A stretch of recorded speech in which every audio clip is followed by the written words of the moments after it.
All right, y'all. Howdy, and welcome back to Camp Shack Productions. Today, I am at my local thrift store because I need to pick something up to finish up my stealth rig here. So I am in my Nissan Xterra. It is a 2011 Xterra. I have a bunch of videos. I'll link them right here, showing you all of the different things that I've done. But today I plan on stealth camping throughout the night, trying to get some really cool photos, and I need a piece of fabric to cover this window. I had an idea that didn't work, and I have enough fabric to cover all my other windows but this one, so I'm gonna head into the thrift store and see if I can find something. So let's head in. Once I get back, I'll show you guys what my plan is. I'm using my Reflectix and some black fabric to knock this thing out, so let's get after it, y'all.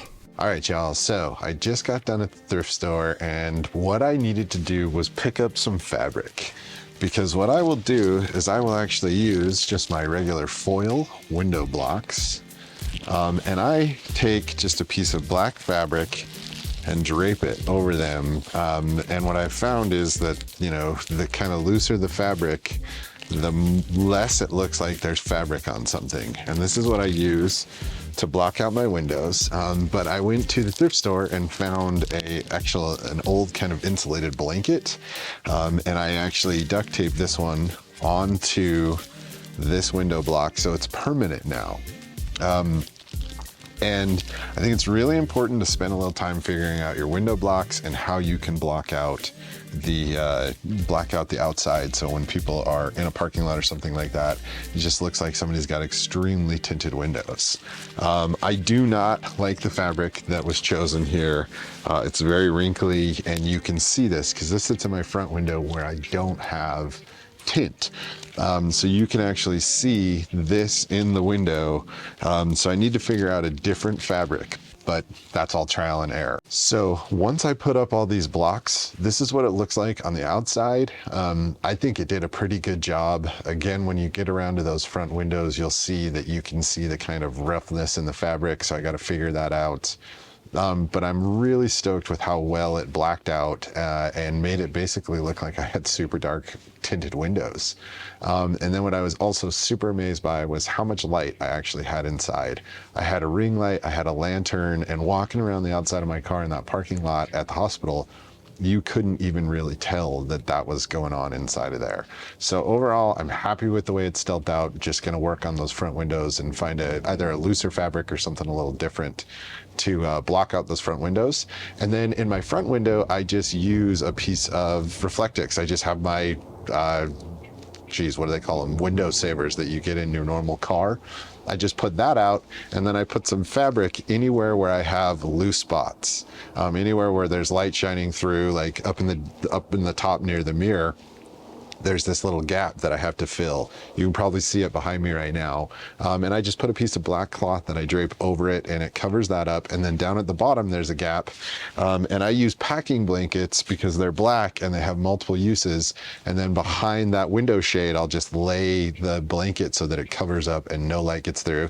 And you know, I always put my window shade up just to protect my car and hopefully stop people from looking inside. So it's pretty normal. So that's how I black out the windows. Let's talk about a few other things. One of the other things that I forgot is that for my back window, because I find that it's really hard, I keep a piece of black fabric that I have stuck up in the seams here that I can drop down pretty much anytime I want, so that if I want to, again, keep the sun from hitting my cooler directly, I don't have to pull out the shade that I have for the back window. I can just let this drape down. It also, sometimes just while driving, it's nice to cut down on glare, things like that.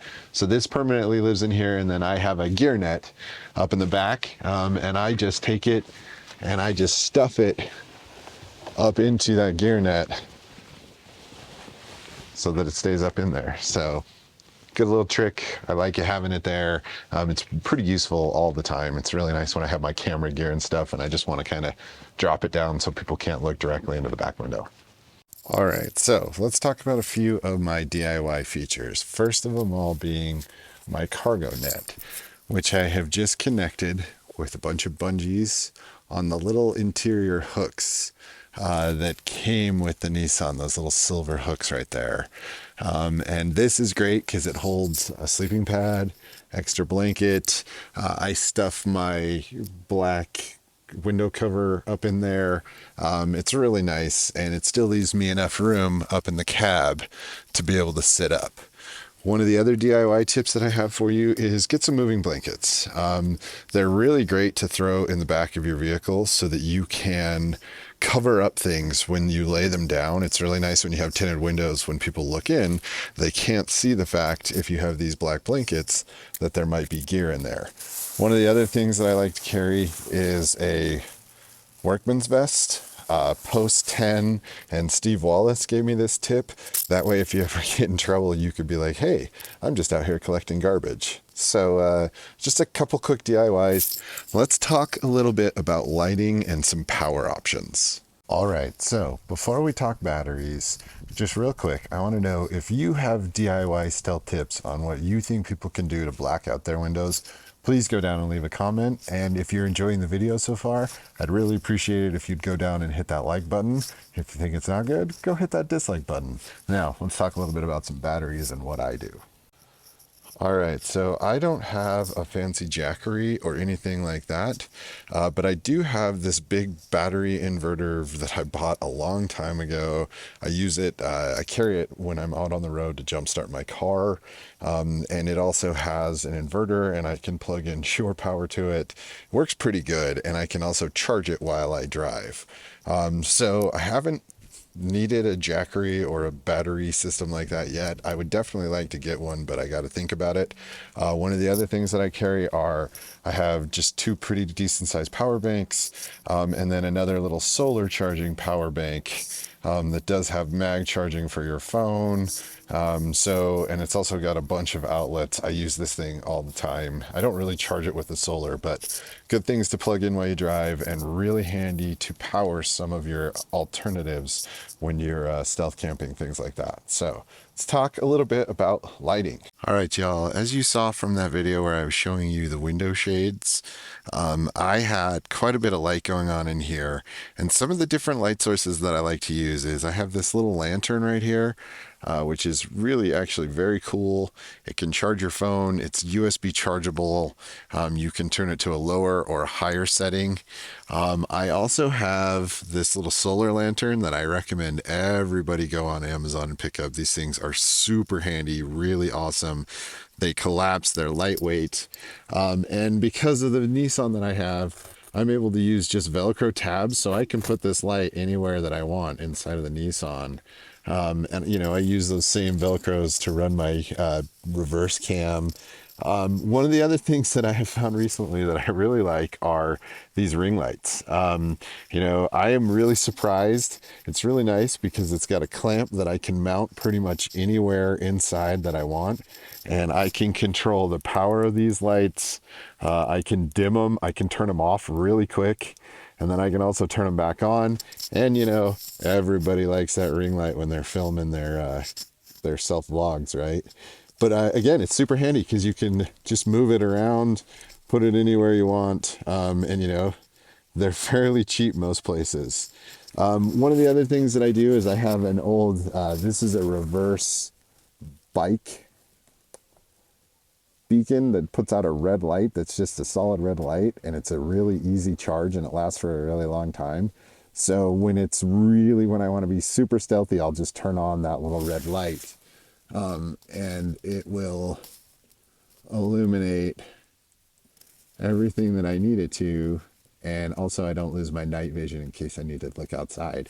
And that thing I think is like $4. You know, it just clips onto the base of your bike, and I thought it would be a good idea to just clip it in here. So little bonus tips for lighting. You know, again, if you have a lot of different good lighting tips, you know, I could use my power banks and run light strands and just use the Velcro straps all over.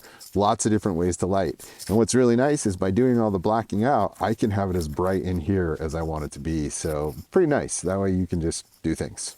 All right, so I want to take a second now and just talk about cooking. So watch this clip that I filmed when I was on the stealth night the other night, and see if you agree with me about what and how you should cook depending on what kind of stealthing you want to do. So one of the things you're going to have to think about when you're stealth camping is, what are you going to eat?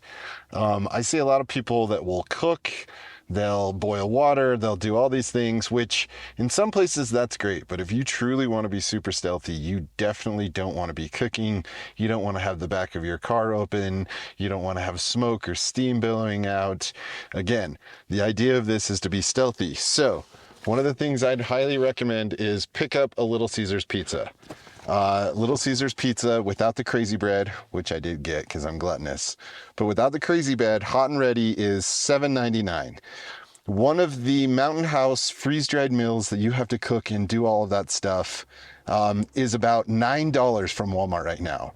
So I have breakfast, lunch, dinner, some tin foil to heat it up in the dash like we did in our last video. But overall, I have a full-on meal, and I have some breadsticks and some snacks, and that is gonna keep me going while I'm stealth camping. So just think about what you're doing and think about how stealthy you have to be. So, I think the point to stealth camping is to be visible. That makes you invisible, right? So normally up on top of my Nissan, I have a big toolbox, I have a shovel, I have a tarp. It looks kind of like an overlanding rig because most of what I do is out in the middle of the backcountry. So when I decide that I'm going to go sleep in the city or go stealth camping, I just make sure that I take all that stuff off. And that way, again, it just looks like a normal SUV and people aren't paying attention. And that's really the goal. And when you put those blackouts in, so look, here is my tinted window with my shade and my blackout curtain that I use all the time back here anymore. And if you look at this window, you can't see in there at all. And this is the exact same tint that's on this window where you can see my light inside there. You can see through it, especially if you get close to it. So using those window blocks and blackout curtains are really important to stealth in the city and just keep yourself under the radar. All right, y'all. So I hope some of these tips are something that will help you if you decide you want to go stealth camping in your vehicle. It's a great place to start. It's really easy to do. To black out my windows, it's about $30 to do all that stuff, and you can get really creative. So if it's something you want to get into, it's something you want to do, or even if you have a purpose like I do because you want to be up someplace early taking photos, you want to be up at the ski hill and you don't want to pay for a hotel room, everybody's got their things, right? So if you have some different tips or tricks that you think would be useful, please go down and leave them in the comments. If you want to see more about how I stealth out and check out this Xterra that I have, all the different things that I do when I basically no build camp it, I'll leave a link to some of those videos right here for you to check out. But overall, I hope this gets you wanting to go out. I hope it gave you the bug and you're interested in going and trying this stuff. It really is fun. And there's definitely a thrill to sleeping in some place that's not your home and right in the middle of the city, right? If you also want to see how I actually use this in stealth camped, check out this video of where I went and did the stealth camp at the hospital here in town. It was a super great location. I have a lot of good tips on where and how to do that, not so much how to set up your rig. So again, y'all, I hope you enjoyed this. If you did, please go down and hit that like button. And if you really, really liked it and you think there's something that you can gain from watching my videos, please go down and subscribe. Otherwise, I'll see you next week. We are going to start heading out to the desert. My wife and I have a really nice long trip planned, so we're going to get down to southern Utah and get some really awesome content down there. We're bringing the dogs, so it should be a lot of fun. Y'all, again, I hope you enjoyed this video, and I'll see you next week. Be well, my friends.